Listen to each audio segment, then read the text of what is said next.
नमस्कार। कथावाचन श्रृङ्खलाको एउटा अर्को नयाँ अङ्कमा तपाईँलाई हार्दिक स्वागत छ। म तपाईँहरूको हेमन्त गिरी जापानबाट। आजको अङ्कमा हामीले सुमन प्रतिबिम्बजीले लेख्नुभएको इमेल ड्राफ्ट शीर्षकको कथा लिएका छौँ। सुमनजी मोरङ निवासी हुनुहुन्छ र हाल जापानको खानागावा केनमा बस्नुहुन्छ। सुमनजी यो पत्र अनुको नाउँमा लेख्नुहुन्छ।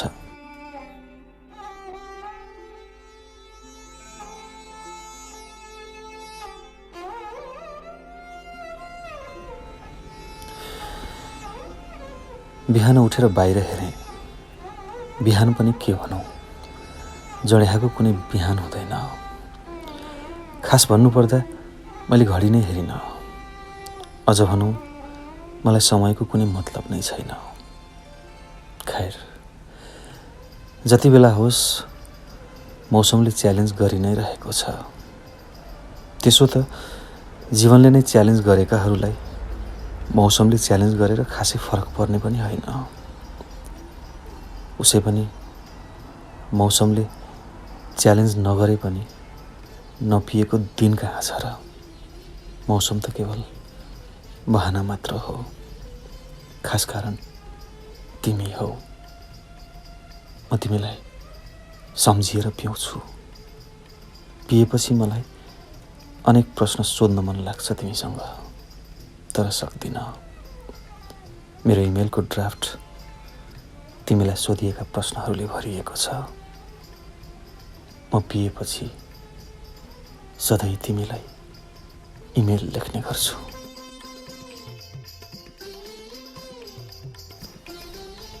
प्राणप्यारी अनु, सर्वप्रथम त मलाई माफ गर। कहिलेकाहीँ मन नभएरै पनि कति कुरा गर्न बाध्य हुँदो रहेछ मान्छे। देख्नेहरूले देखेको र भोग्नेहरूले भोगेको कुरा फरक हुँदो रहेछ जीवनमा। एउटै कुरालाई दुईजनाले हेर्ने दृष्टिकोण पनि फरक हुँदो रहेछ।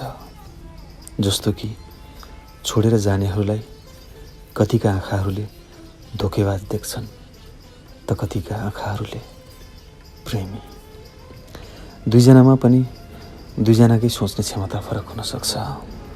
एउटाले भनिदिन सक्छ धोकेबाज थियो छोडेर गयो। अर्कोले भनिदिन सक्छ प्रेम थियो र मसँग सम्बन्धमा थियो। छुटिएकाहरू सबै धोकेबाज हुँदैनन् अनु। म तिमीलाई के भनौँ, प्रेमी भनौँ या धोकेबाज भनौँ या अन्य कुनै सम्बोधनका शब्दहरू बाँकी छन् हाम्रो जीवनमा। कुन शब्दले सम्बोधन गरौँ तिमीलाई? तिमीलाई सम्बोधन गर्ने शब्द हृदयको डायरी खोलेर पन्ना पन्ना निहाल्दासम्म पनि भेट्न सकेको छैन। तिमीलाई धोकेबाज भनौँ, तिमीप्रतिको प्रेमले दिँदैन। फेरि तिमीलाई प्रेमी भनौँ, तिमीले मलाई कहिल्यै प्रेम गरे जस्तो नै लाग्दैन। हाम्रो प्रेम पनि त गिलासको आधा पानी जस्तै भएको छ अनु। आधा खाली छ भनेर कुतर्क गरौँ, आधाभरि सत्य हो। आधाभरि छ भनेर तर्क गरौँ, आधा खाली पनि सत्य नै हो। खैर, छोडिदेऊ सत्यका कुरा। सत्य बहुत जटिल हुन्छ अनु। उदाहरणका लागि हावा बिना समुद्र, समुद्र रहँदैन। तर सत्य सत्य नै हो। हावाको सही वेगले समुद्रलाई अड्याएको हुन्छ। यदि हावाले आफ्नो वेग परिवर्तन गर्यो भने मान्छेहरूले सुनामीको सामना गर्नुपर्छ। समुद्र सुनामीको रूपमा आए पनि सुनामी पछि समुद्रसँगै गएर मिसिन्छ। हावा पनि हावासँगै गएर मिसिन्छ। तर सुनामीको सामना गरेका जीवहरू कोसँग गएर मिसिने? पानी पानीसँग मिसिए जसरी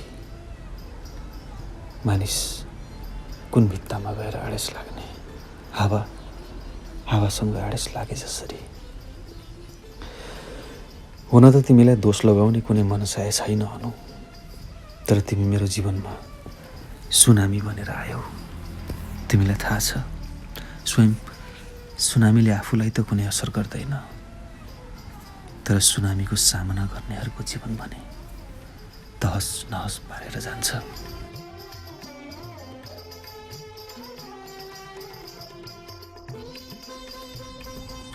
अनु, मान्छेहरू आफू कमजोर भएपछि अरूलाई दोष लगाउँछन्, थाहा छ।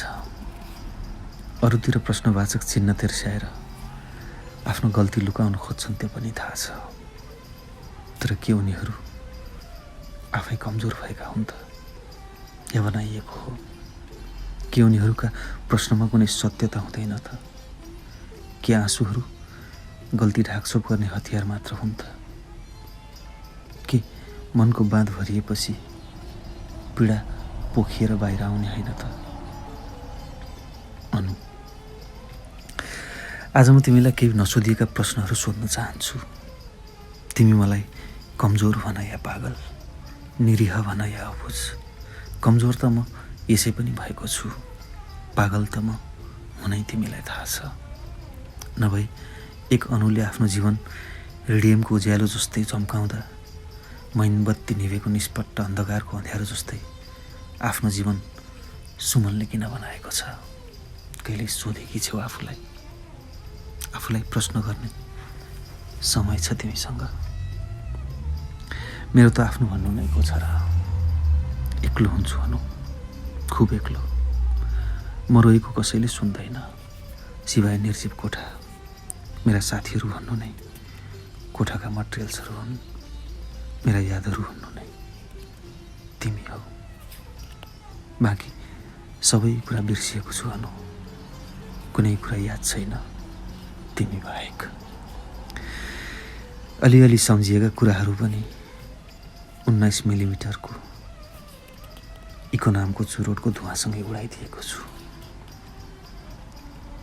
बाँकी रक्सीको नसासँग भन्छन् नि, 500 mg को सिटामोल खाइराख्ने मान्छेको टाउको दुखे केही समयपछि 500 mg को सिटामोल लिनेको हुन्न रे। यानि कि त्योभन्दा बढी डोज चाहिन्छ रे। त्यस्तै कसरी मेटाओस् मिलिमिटरले नाप्न सक्ने तिम्रा यादहरू जाबो 19 मिलिमिटर निकोटिन भएको चुरोटलाई। कहिलेकाहीँ सम्झिन्छु विराटनगरको महेन्द्र मोरङ कलेजबाट साइकल भए छिटो पुगिन्छ भन्दै कञ्चनबारी चोकसम्म मसँगै हिँड्दै हिँड्दै आउने अनु आजभोलि कोसँग हिँड्छ होला? मैले साइकलमा जाउँ भन्छु भनेर साइकलको नै हावा फुस्काइदिएर मसँगै जिस्किँदै हिँड्ने अनु आज मेरो दिमागको हावा फुस्काएर कोसँग जिस्किन्छ होला?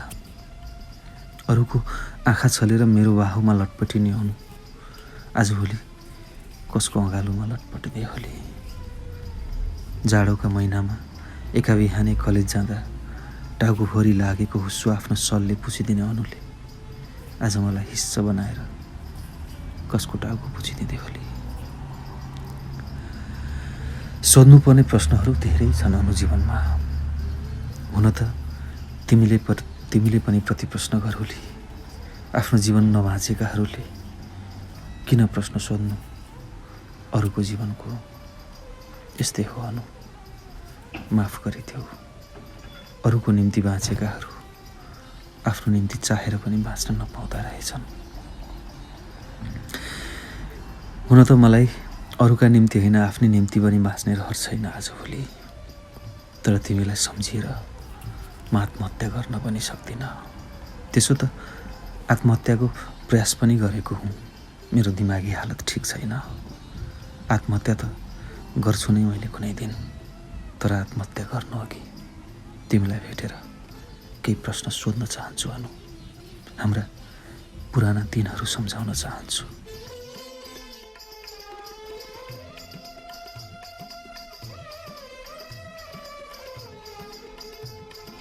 महेन्द्र मोरङ कलेज विराटनगरमा शिक्षाशास्त्र सङ्काय अन्तर्गत ब्याचलर फर्स्ट इयरमा भेट भएको थियो हाम्रो।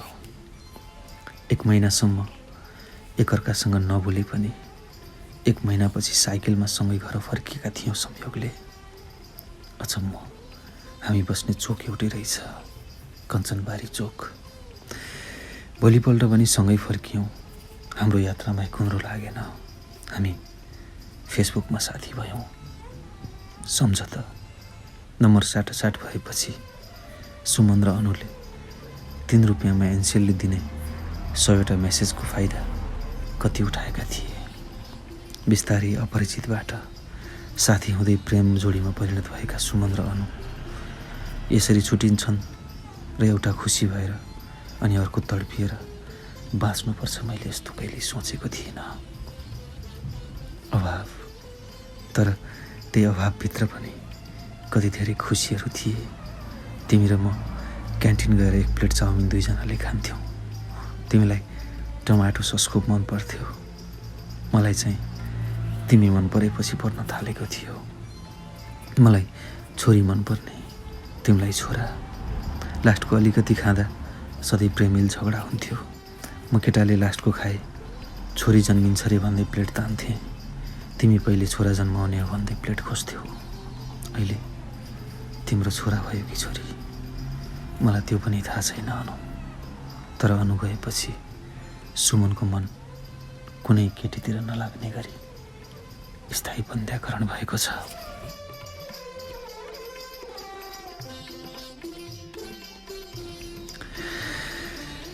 तिमीलाई याद छ, तिमी र म कलेज बङ्क गरेर विराटनगरको सिटी सिनेमा हल गएको आशिकी 2 हेर्न।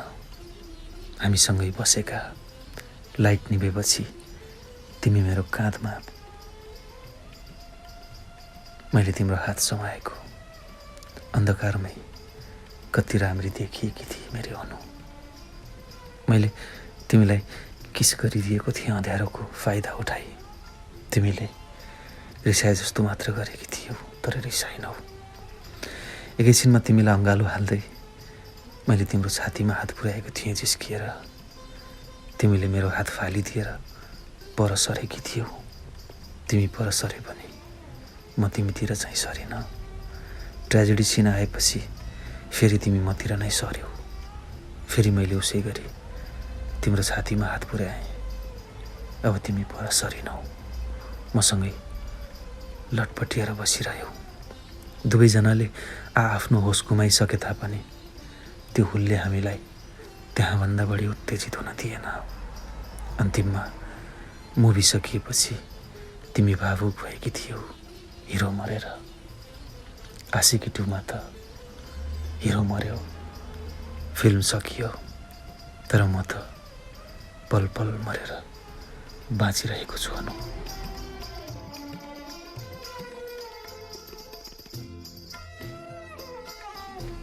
दसैँको समय म बाहेक सबै मूल घर झापा गएका टिका लगाउन। विराटनगर म मात्रै बसेको थिएँ घर रुँग्न भनी। तिम्रो त सबैजना विराटनगर नै हुनुहुन्थ्यो, कोही कतै जानै परेन। मैले नवमीको दिन तिमीलाई मेसेज गरेको थिएँ। तिम्रा सासू ससुरा र नन्द देवर सबै मूल घर गए झापा, आउने हैनौ? नाइ, बुढाको भर छैन नआउने। अस्ति सिनेमा हलमा के गरेको थियो त्यस्तै गर्ने त होला। तिमीले थोरै पाथिएर रिप्लाई गरेकी थियौ। अस्ति त मान्छेले दिएनन्, यो पटक त त्योभन्दा पनि धेरै। मैले सँगसँगै हाँसेको स्टिकर पठाइदिएँ। पागल, यति भनेर तिमीले रिसाएको स्टिकर पठाएकी थियौ। साँच्चीकै आउन अनु, न्यास्रो लाग्यो। म एक्कासी भावुक भएको थिएँ। नवमीको दिन घरबाट हिँड्दा मार्दैनन्, भोलि पनि पाहुना हुन्छन्, पर्सि सम्झनाकोमा जान्छु भनेर आउँछु। तिमीले यति भनेर अफलाइन भएकी थियौ। टिकाको भोलिपल्ट त मम्मीहरू आउँछन्। भोलि म झापा गएर उनीहरू फर्कने। मलाई किन झापा जानै मन लागेन। मम्मीलाई फोन गरेर भनिदिएँ, मम्मी म भोलि आउँदिनँ, तपाईँहरू एकादशीको दिन पनि बसेर आउनुभयो हुन्छ आनन्दले। मम्मी रिसाउनु भयो र भन्नुभयो, यहाँ बुढी भएकी हजुरआमा एक्लै हुनुहुन्छ, खुर्क आइज। मैले आउँदिनँ भनेर जिद्दी गरेँ। मेरो जिद्दीको अगाडि त्यसपछिको केही चल्दैन। मम्मीहरू पर्सिपल्ट बेलुका मात्र आउनुहुने भयो।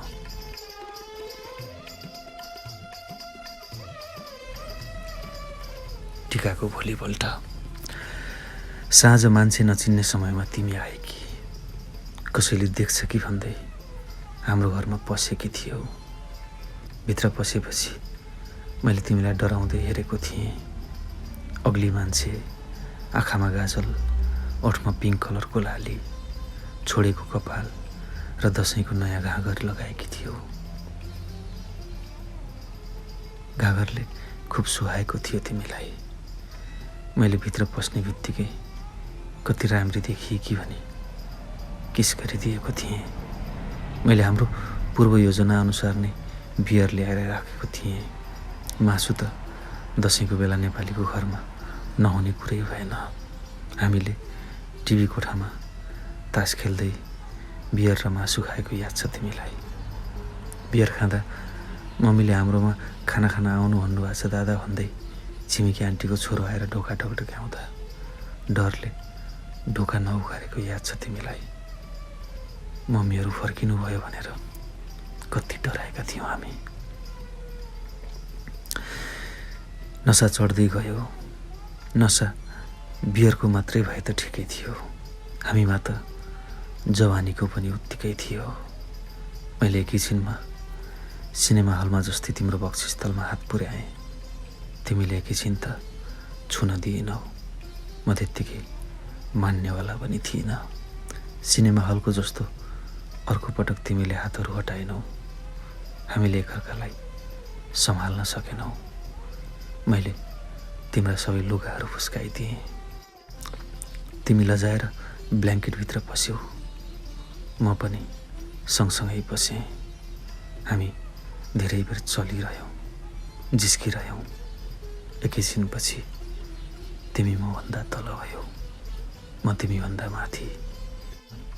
म तिमी माथि हावी भएँ, तिमी मसँग राजी।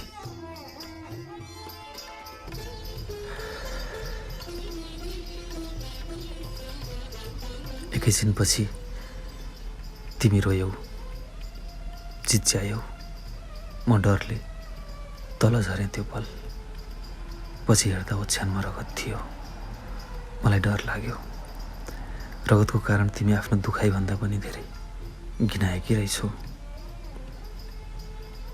तिमीलाई याद छ अनु, मैले तिमीलाई प्रेमले तिम्रो हात समाएर बाथरुम लगेको, नुहाइदिएको। नुहाइसकेपछि तिमीलाई ढोका बाहिर बसाएर जिस्काउँदै मैले बाथरुममा तन्ना धोएको। पछि डस्नामासम्म ब्लड देखिएपछि हामीले डराउँदै पानीमा जालो भिजाएर घोटेको तिमीलाई याद छ अनु। त्यति गर्दा पनि नभएपछि हामीले चिया पोखिदिएका थियौँ त्यही डस्नामाथि। भरे हामी टाँसिएर जिन्दगीभरि यसरी सुत्ने है भन्दै रातभरि निधाएका थिएनौँ। भोलिपल्ट तिमीलाई हिँड्न गाह्रो भएको थियो। मैले कसैले देख्छ भन्ने डरले तिमीलाई पुर्याउन जान पनि सकिनँ। घरको ज्यालोबाट हेरिरहेँ आँखाले देखिने बेलासम्म। एकैछिनपछि मेरी अनु देखिन छोडी मन अमिलो भयो।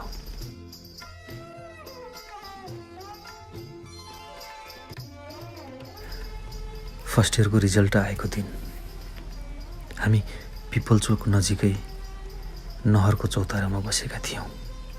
म पास भएँ। तिमीलाई 2वटा विषय लाग्यो। म पास भएको भन्दा तिमी फेल भएकोमा बढी दुःख लाग्यो मलाई। तिमी त्यो दिन मसँग टाँसिएर बसिरह्यौ, केही बोलिनौ। चाडबाडको बेला मम्मीहरू मूल घर जानासाथ तिमी मेरो घरमा आउँथ्यौ सधैँ। हामी एकअर्कामाथि हावी हुन्थ्यौँ पटक पटक।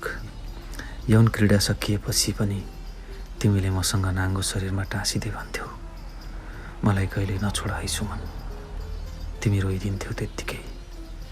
आज हेर त अनु, तिमी होइन म छोडिएको छु।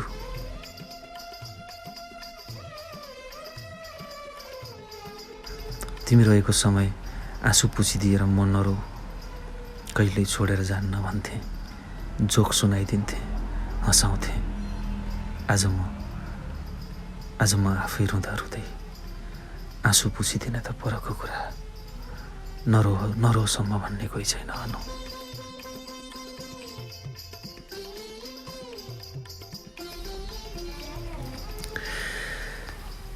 सेकेन्ड इयरको रिजल्ट आयो। हामी दुवैजना फेल। पास हुनु भने कसरी? घर फर्कने समयमा समेत छिटो पुगिन्छ कि भन्दै तिमी मेरो साइकलको हावा फुस्काइदिन्थ्यौ। घर पुगेपछि च्याटमा मस्त। साँझको समयमा हटिया जाने न्यु पारेर अरूको आँखा छलेर भेटघाट गर्थ्यौँ मिलेसम्म। कतिपटक कलेज बङ्क गरेका छौँ। पढाइमा फिटिक्कै मन थिएन। विराटनगरमा त्यस्तो कुनै सडक छैन जहाँ हाम्रो पाइला नपरेको होस्। कसरी पास हुनु? खै एक्कासी के भयो अनु? तिमीले थर्ड इयरमा बिहे गरौँ छिट्टै भन्यौ। हामी क्यान्टिनमा चाउमिन समेत एक प्लेट दुईजनाले कम्प्रोमाइज गरेर खान्थ्यौँ। त्यो अवस्थामा कसरी बिहे हुन सक्थ्यो? त्यो भावको पराकाष्ठा। मैले भनेको थिएँ तिमीलाई, अनु थर्ड इयरको अन्तिम एक्जामसम्म पर्ख। हामी अन्तिम एक्जामको दिन महेन्द्र मोरङ कलेज आएर यतिबाट भागौँला। प्रमिस। गर्ने भए अहिले गर्ने, नभए घरकाले मेरो बिहे गरिदिन्छन्। तिमीले जिद्दी गरेकी थियौ। भोलिपटकबाट तिमी कलेज आउनै छोड्यौ। फेसबुकमा त्यही कुरामा झगडा परेपछि तिमीले ब्लक गर्यौ। नम्बरबाट पनि हटाइदियौ। म बेसहारा भएन, म निरीह भएँ। अनुबिनाको सुमन कलेजमा पनि एक्लो हुन थाल्यो। म उदास पागल जस्तै हुँदै गएँ। फेक आइडी बनाएर तिमीलाई कति मेसेज गरेँ, न तिमीले रिप्लाई गर्यौ, न रिक्वेस्ट एक्सेप्ट नै गर्यौ। म आफैसँग हारेँ अनु, आफैसँग हारेँ।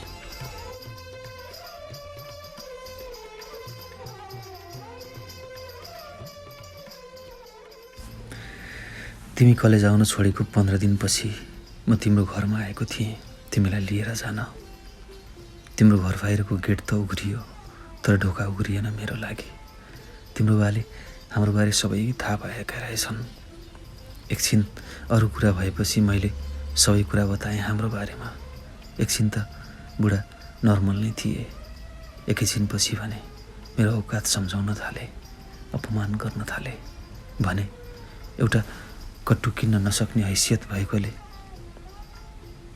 मेरो छोरी कसरी पाल्छस्? मलाई पनि रिस उठ्यो अनु। भनिदिएँ, तेरी छोरी मसँग खुसी छ। किनिदिने नकिनिदिने तेरो समस्याको विषय होइन। म तँसँग माग्न आउने पनि छैन। तिम्रो बा असाध्यै रिसाए। फेरि यस्ता कुरा लिएर आए, खुट्टा भाँचिदिएर जेल जाने भन्दै खड्किए र म तिम्रो घरबाट निकालिनुभन्दा अगाडि उनले मलाई सुनाए। 15 गते अनुको बिहे हुँदैछ अस्ट्रेलियाको पिआरवालासँग।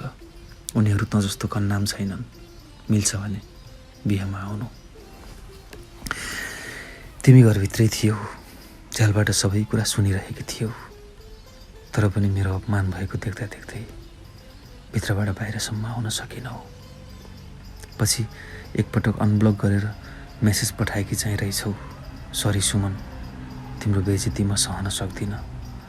तिमी मेरो घरमा नआउनु पर्थ्यो आज। मैले मेसेज रिप्लाई गर्न खोज्दा मेसेज आएन। फेरि ब्लक गरेछौ। त्यसपछि भने मलाई नेपाल बस्नै मन लागेन अनु। म जड्याहा भएँ। तिम्रा याद भुलाउन दिनहुँ पिउन थालेँ। अनुबिनाको नेपाल प्राकृतिक रूपमा जति नै सुन्दर भए पनि सहारा मरुभूमिभन्दा कम थिएन मेरो लागि। पछि जापान आउने चक्करमा काठमाडौँ आएपछि सम्झनाको मोबाइलबाट तिम्रो फोटो हेरेको थिएँ। बेहुलो तिमीभन्दा धेरै बुढो रहेछ। सुनेको थिएँ केही पाउन केही घुमाउनु पर्छ। यस्तो लाग्यो पिआर पाएर मेरी अनुले आफ्ना सारा खुसीहरू गुमाइछ।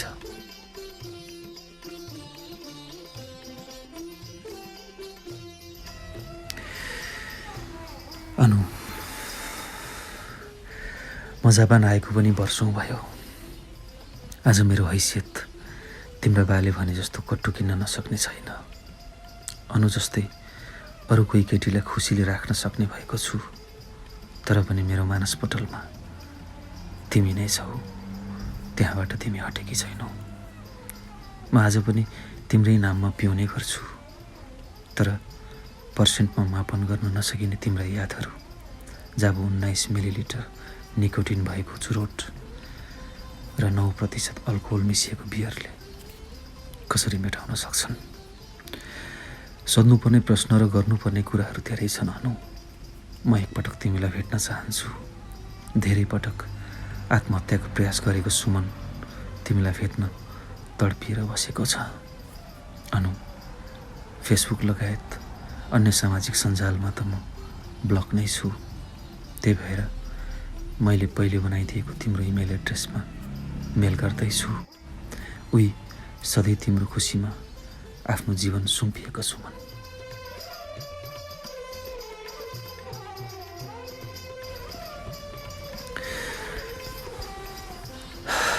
यति लेखेर मैले पहिले बनाइदिएको इमेल एड्रेसमा मेल पठाउन लागेको थिएँ। झट्ट सम्झिएँ मेरो अनुको जीवनमा मेरो कारण दुःख नहोस्। उसको इमेल कसले चलाउँछ त्यो पनि थाहा छैन मलाई। यति वर्षपछि मेरो मेल उसको बुढोले हेऱ्यो भने उसलाई पिट्ला, हेला गर्ला वा उसँग डिभोर्स गर्ला। त्यो मैले कसरी सहनु? मान्छेहरू आफूले प्रेम गरेको वा मन पराएको मान्छे नपाए एसिड हान्छन्, हत्या गर्छन्, हर प्रकारले दुःख दिन्छन्। के तिनीहरूको मन हुन्न या प्रेम नै गर्दैनन्? म त मेरी अनुलाई फुलले समेत हान्न सक्दिनँ। दुख्छ जस्तो लाग्छ। म मेरी अनुको बेखुसी कसरी देख्न सक्छु? कसरी उसको आँखामा आँसु सहन सक्छु? कुनै दिन माया गरेकी मान्छे पो हो त। म चाहन्छु ऊ सधैँ खुसी रहोस्। यिनै कुरा सम्झिएर यो पटक पनि मेल पठाउन सकिनँ। मेल अटोमेटिक इमेलको ड्राफ्ट बक्समा सेभ भएर बसिरह्यो।